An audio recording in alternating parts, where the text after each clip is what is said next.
Ben Burak Duran. Ben İdil Sala Duran. Bär kuanıp otur, baramız deydi. Bär unap atır, Kazakistan'a kelemiz deydi. Bugün awa rayı öte jakсы. Toңup kettim. That sawhorse there to train on for kookaroo, so I've been using that. Endi olsun bunday ödede şapmaganda kay wagtda şabadılar endi. Barada yağlım köşüp, kızıl jargay,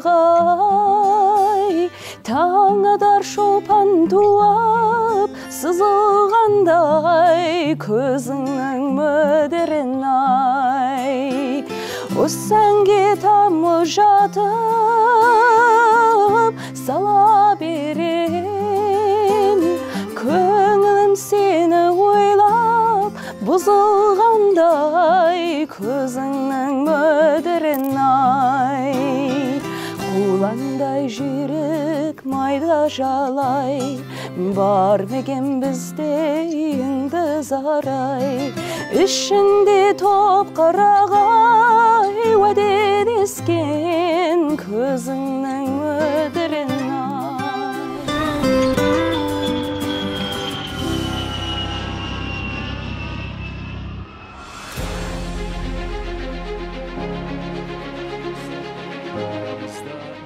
Ұлттық ойынға ынтызар әлемдегі көшпенділер ұрпағы Астанаға жиналды.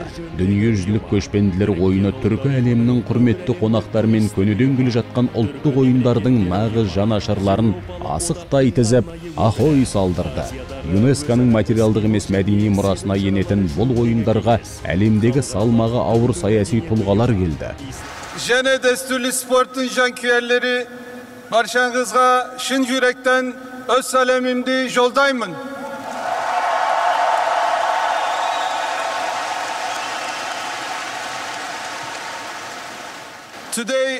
Бүгін мен 5-ші дүниежүзілік көшпенділер ойындарын тамашалауға Қазақстан Республикасының елордасы Астана қаласына ат басын бұрғаныма қуаныштымын. Бұл жиын тек дәстүрлі спорт түрлерін біріктіру үшін ғана емес, сонымен қатар әлемге ортақ мәдени мұрамызды сақтап қалуға және оны болашақ ұрпаққа табыстауға қаншалықты бел буғанымызды көрсететін маңызды оқиға.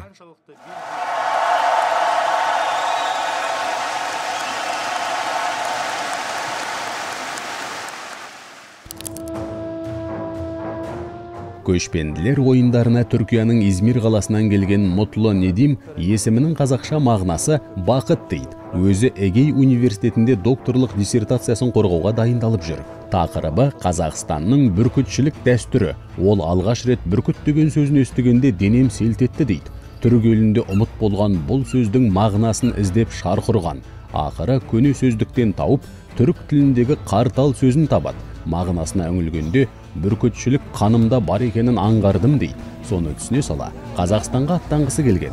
Ұстазы қазақ тілін білмейсің, әрі Қазақстанда қазір бүркітші жоқ деп сендірген. Бой бермеген Мутлы Қазақстанға келіп бір емес, екі емес, 200 бүркітші дос тапқан. Birinci rет 2022 yılında ben geldim. Birinci rет Astana'da buldum. Osunda, Karaganda, Pavlodar, Urjar, Almatı, Türkistan, Şimkent bu kalalarına bardım. Bu yerlerde bürkütçüleri taptım. Onlardan avıldarında konak buldum. Bir gecemiz gördük. Bu Armanbek degen bürkütçü var. Ben onun jumuslarına kömek jasadım. Onun bürkütlerini koluma kondurdum. Ya birge kurslara talim verdik. Urjar'da 2022 yılında alemdik kusbegilik şampiyonatı buldu. O yerge bardım.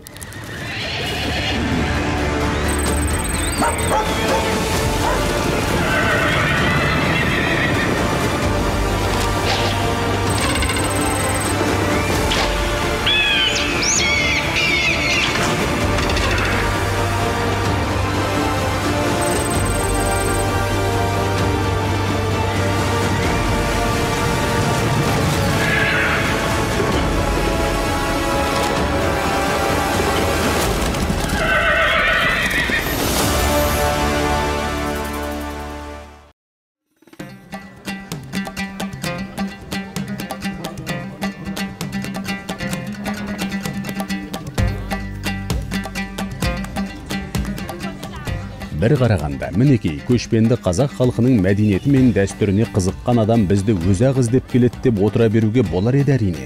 Олай демегендеше, бір ғана бүркіт деген сөздің аудармасын іздеген Мұтлы көшпенді қазақ халқының саятшылық өнерін түгел зерттеп ғылыми жұмыс жазып жүр.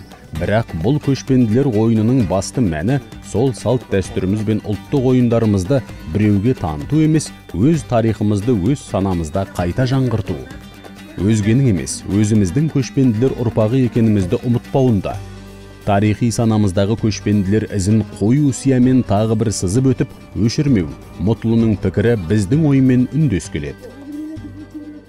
Бұл көшпенді oyunlarında yani Kazak balaları geldi, okuşuları geldi. Onlar öz tarihini bildi, öz sportçularını bildi. Ol balalar, ol yerde kökbar oynayan ağaylarını gördüler, kuz salgan ağaylarını gördüler. Onların yüreğinde kızıklık oldu bu kusbegilik işin, kökpar işin, atbegilik işin, sadakçılık işin. Bırak bu oyunlar olmaydı, Kazak balalar da öz medeniyetini bilmeydi.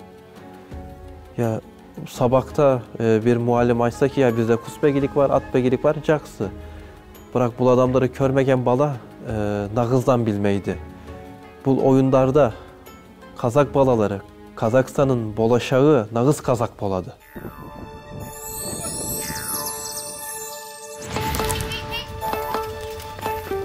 Биыл Қазақстанда дүркіреп өтіп жатқан көшпенділер тойының қысқаша тарихы міне осындай. Кез келген ұлт өз болмысына оралған кезде ғана әлем оған көз тіге бастайды.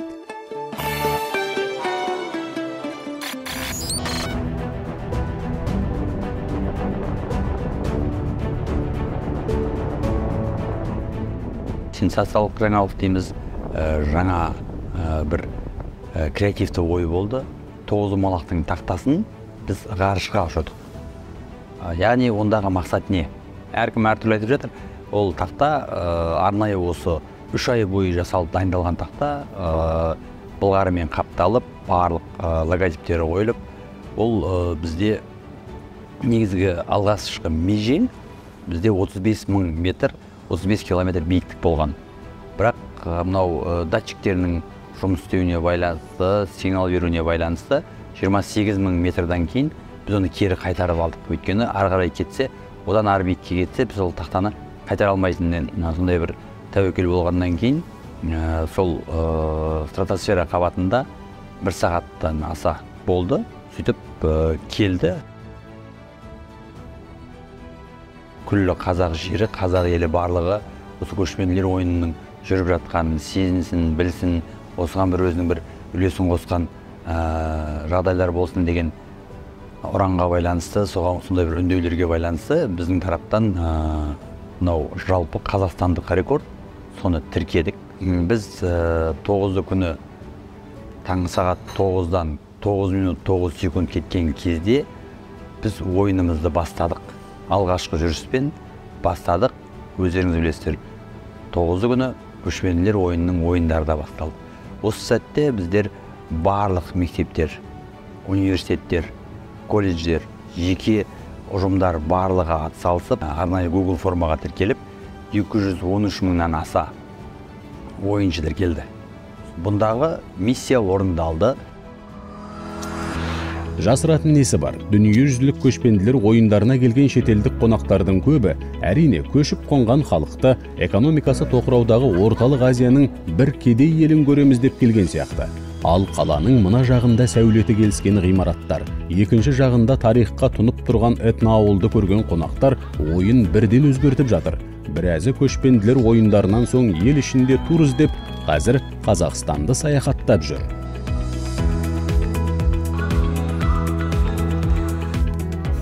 Бәрі қуанып отыр, барамыз дейді, бәрі ұнап отыр, Қазақстанға келеміз дейді.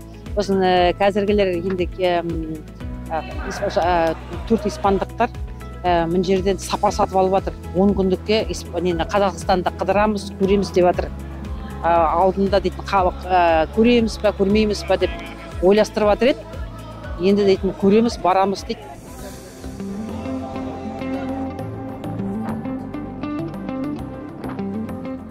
Ben Burak Duran. Ben İdil Sala Duran.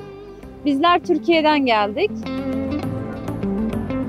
Испандықтардан бөлек Қазақстанның ішін аралағысы келетін туристерді біз де таптық. Әрине, Анкарадан автобуспен шыққан Бурак Дуран мен Идил Дуранның жанкешті әрекетіне таңдай қақпасқа болмайды.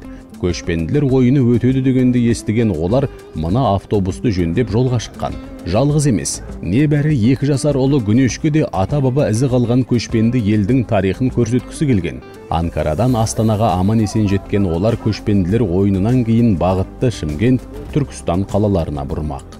Göçebe oyunları bizi gerçekten... Көшпенділер ойыны бізді қатты қызықтырды. Намат ойындары жүрегімізді елжіретіп, осы жаққа асықтық. Бір ойынын қалдырмай көріп жүрміз. Біздің мақсатымыз наматтар ойынын бүкіл әлемге паш ету. Осы көкпардың қаншалықты күрделі екенін көрсету. Жаңа ғана садақ атқан қыздарды көріп таңдандық, тәнті болдық. Суретке түсе алмағанымыз өкінішті. Сырттан қарағанда, Бурак пен Идилді көшпенділер ойындарына келіп жатқан көп туристің бірі деп ойлауға болады. Алайда олармен сөйлесе келе, бұл сапардың туристік бағыттан көрі өзін, өткен тарихын, ата-баба ізін іздеп келген рухани мәні басым екенін бірден түсінуге болады. Шөл даланы кесіп өткен Идил Түркістанға келіп төркінімді таптым дейді. Evet, bunu izlerken Kökbörü'de... Қазақстанға, Астанаға келе жатқанда таңғажайып дүниелерді көп көрдік. Сіздерде шөл дала дейді екен. Біздің Түркияда оны бозқыр дейді. Біз қайда барсақ та халық бізді өте жақсы қарсы алды. Жалпы Түркияда көшпенділердің ізі, ұрпағы әлі бармыз. Мысалы, менің анам қырғыздың түркі, әкем қазан татары, жолдасым Қара теңізден. Біз қайда көшіп қонсақ та қанымызды жоғалтпадық. Мысалы, мен Түркістанға барғанда олар мені қызым деп қарсы алды. Жолдасымды күйеу бала деп төрге шығарды. Мен оларды төркінім деп қабылдадым.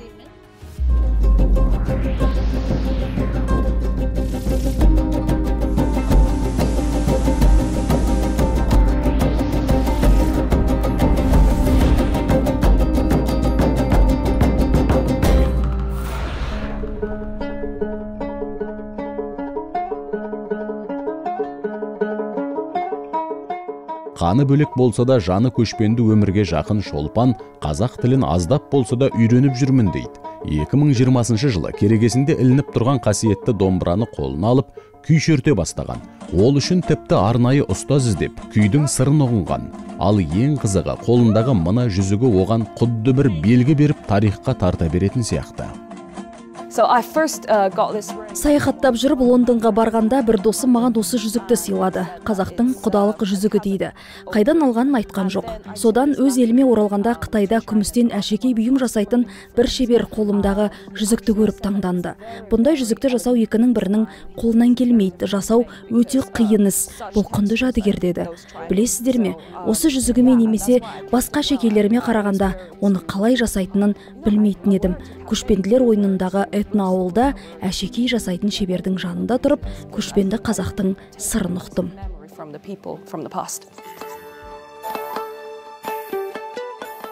Көшпенді халықтың өмірі қанша әдебиетке арқау болып, неше зерттеу жасалса да, құпиясы көп көне дәстүр, жұмбағы ашылмаған тылсым әлем болып қала беретін сияқты.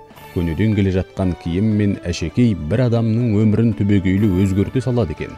Бала кезде домбыра үнін естіген Шолпан да жайлаудағы халықтың өмірін білгісі келгені сонша ата-анасымен бірге Қытайдағы қазақ жайлауында 3 ай жатқан. Now I am a freelance designer. I'm fresh out of school, out of university, so I have plenty of free time. So I spent a year learning nomadic. Мен наматтардың өмірін зерттеу үшін 1 жыл бойы көшпенді халықпен бірге тұрдым. Ата-анаммен бірге 3 ай қазақтардың жайлауын жайлап, олардың күнделікті тыныс тіршілігімен таныстым.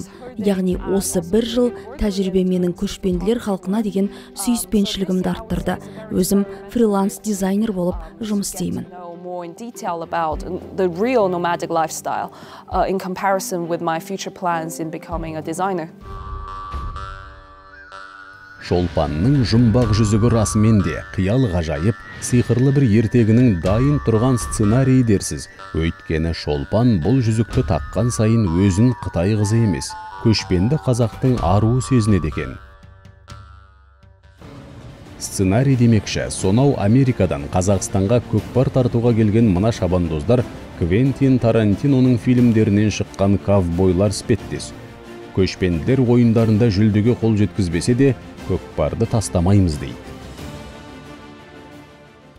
that sawhorse there to train on for Kookaroo. So I've been using that for about a year now because I understand. Ең әуелі мен өзім үшін ат мініп үйренген едім. Шамамен 1 жылда үйрендім.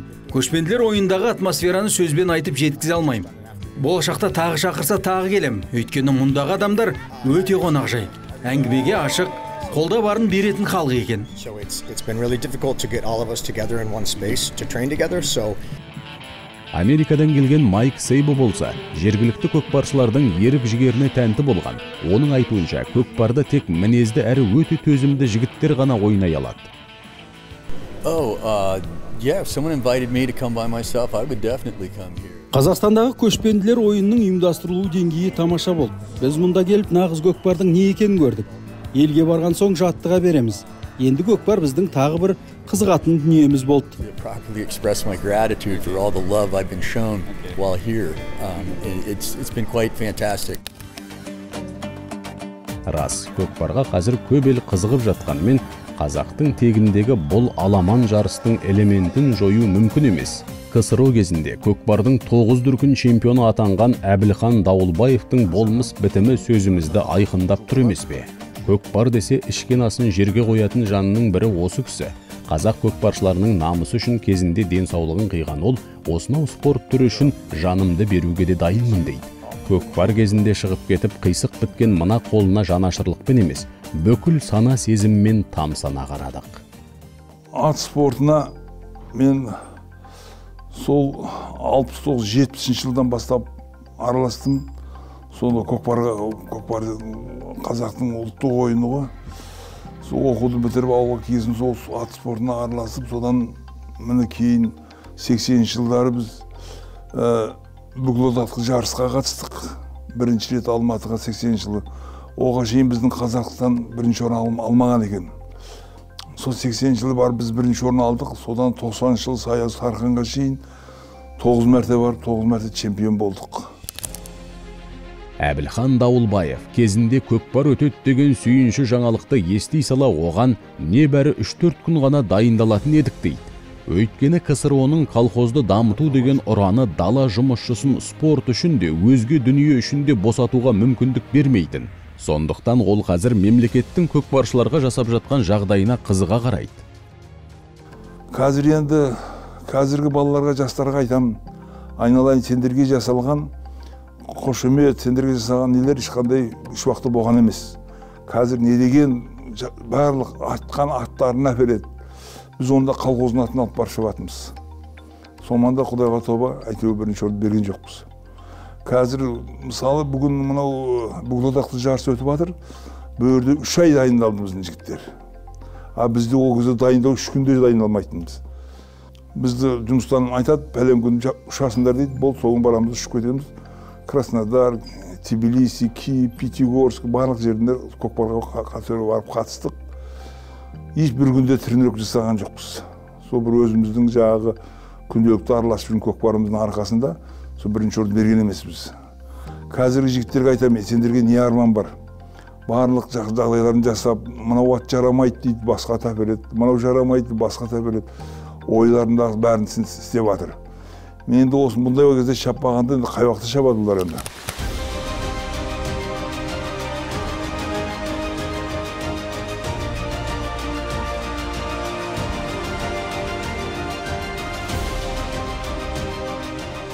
Шаптақ. Үмітті ақтаған қазақ көкпаршылары соңғы сәтте жеңісті жұлып әкетіп 5-ші дүниежүзілік көшпенділер ойындарының жеңімпаз атанды.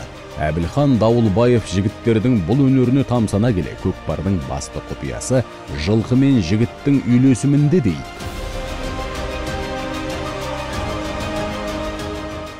Атпан жігіт бір-біріне сай болмай, ол көкпар болмайды. Мықты команда жинау үшін жігітті көкпарға апарып, жаңа аттарына мінгізіп, түсіріп, қай ат ұнайды, қай аты оған жақсы не қылады, келеді. Адам, ат пен адам өзі бір-бірін жылқы ең ақылды айуан. Бұл адамның айттың есінде сразу көнеді, түсінеді. Сөйтіп солман екеуі бір-біріне тіл табысса, ол ең жақсы нәрсе.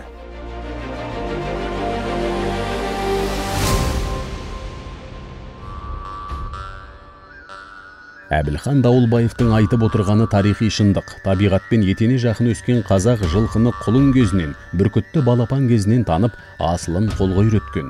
Қазір осы бағытта ғылыми жұмыс жазып жүрген Мутлы Недим де осылай дейді. Бұл адамдар ат біледі, құс біледі. Yani bir бүркітші қыранын бүркітін жұмыртқасына қараса, айтады ki бұл балапан жұмыртадан шықады, bir жасқа барады, балапан болады, қалай балапан болады білейді.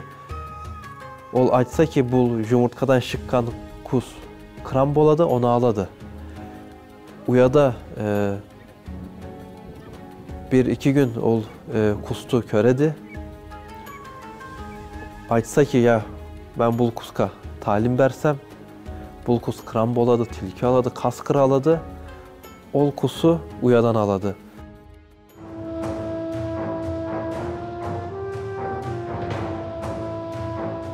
Сөзсіз, көшпенді десек әрине көз алдыңа жүйрік ат, қыран бүркіт, ұшқыр таз елестейді. Мәдениеттанушы Серік Ерғалидың наматтар туралы мына сөзі тарихтың цитатасына айналу керек сияқты. Енді жалпы көшпенділер дегенде енді атты мәдениетті айтуымыз керек. Атты. Мен номад дегенді атты деп есептеймін. Атсыздардың барлығы олар отырық халық. Енді атты мәдениет бұл мал шаруашылығына байланысты. О баста аңшылықтан шығады, отырықшы терімшіліктен шығады. Абыл мен қабыл, егер тарихи мәдениетті алатын болсақ. Ежелгі наматтардың осы өмірі қазір трендке айналған. Астанадағы көшпенділер ойындарының ашылу салтанаты Олимпиада тойынан асып түспесе кем түспеді деген ойларды көп оқыдық. Тіпті шетелдік басылымдардың өзі жарыса жазды. Мен әлемдегі ағылшын тіліндегі ең ірі Times of Central Asia журналының редакторымын. Қазақ жеріне келгеніме өте ризамын. Мен үшін жаңалық болған спорт түрі қазақтың құсбегілік өнері. Бұрын соңды көрмегенмін. Құсбегілік жарысы басталғанын естігенде, ішіп отырған асымды жерге қоя сала жүгірдім. Менің білуімше бұл кереметті көру үшін бір ғана батыс елдерінен 100 мыңға жуық көрермен келген. Менің журналистетін жазған Орталық Азия туралы кітабым бар. Көшпенділер мәдениеті мені тереңге тартқаны сонша, деректі фильм түсіріп, зерттеуімді жалғастыру туралы шешім қабылдадым. Көшпенділер мәдениетінің сыры әлі тереңде. 2 сағатқа жуық созылған ашылу салтанатын бір деммен көріп шығуға болады. Көшпенді елдің қазіргі келбеті міне осы дегенді көрсеткен Қазақстан әлі де әлемдік бұқаралық ақпарат құралдарының назарында жүр.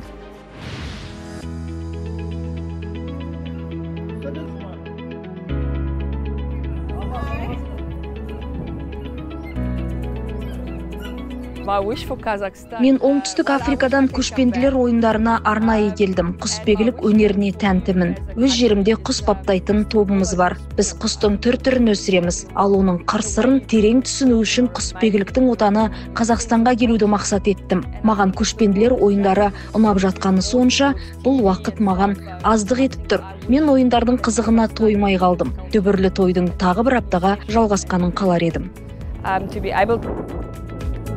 Бір қонып, бір демалса да, Бато Мекостың кече құсы қолына борып. Ұйымдастыру деңгейін жоғары бағалар едім.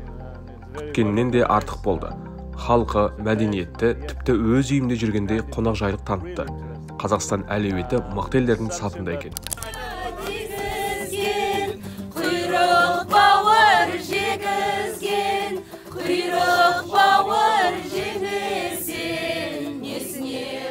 Бір қызығы, туристердің көбі журналистерге қазақтың ұлттық тағамының тіл үйірер дәмі бар деп пікір білдірген екен.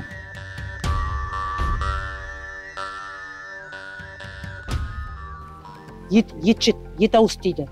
Сосын қамырынан, етінен, қазының, енді Испанияда да қазы жоқ қой, бірақ жылқының еті болса да қазы деген жоқ. Сон қазыны жеп, сон таңғалып, қандай жұмсақ, керемет деп сол таңғалып отыр.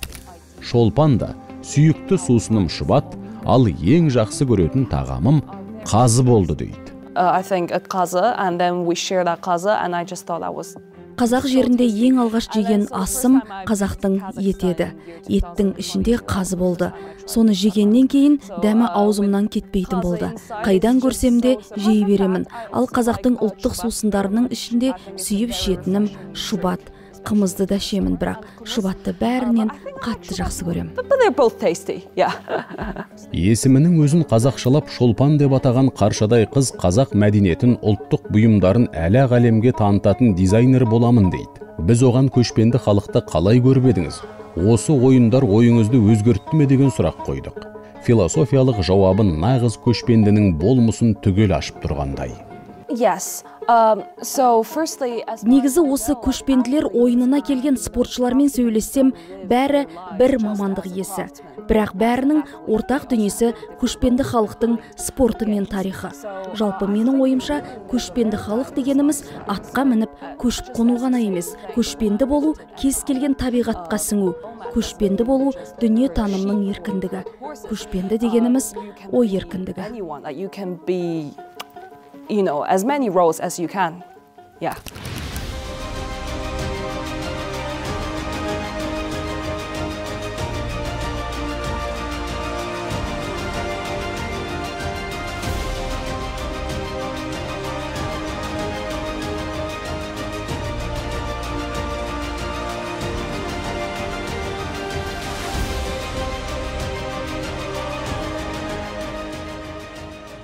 Табиғатты тыңдаған адам өз болмысын ешқашан жоғалтпайтыны сөзсіз.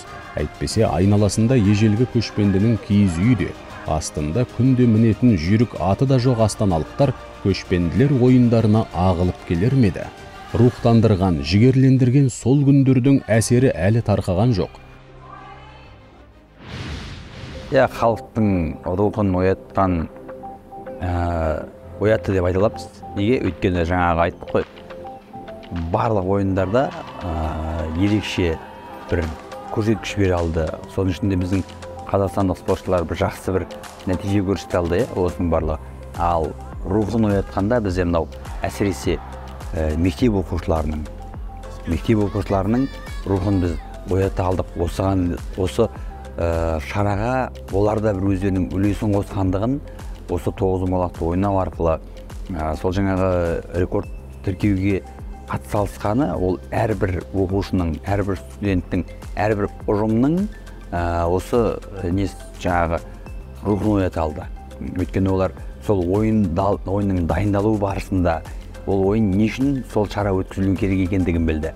Дүниежүзілік көшпенділер ойынын қолдау аясында тоғызқұмалақ күнін атап өту шеңберінде осы нәрселерді әрбір 213 мыңнан аса адам осыны сезіне алды. Сол арқылы өздерінің рухын оята алды.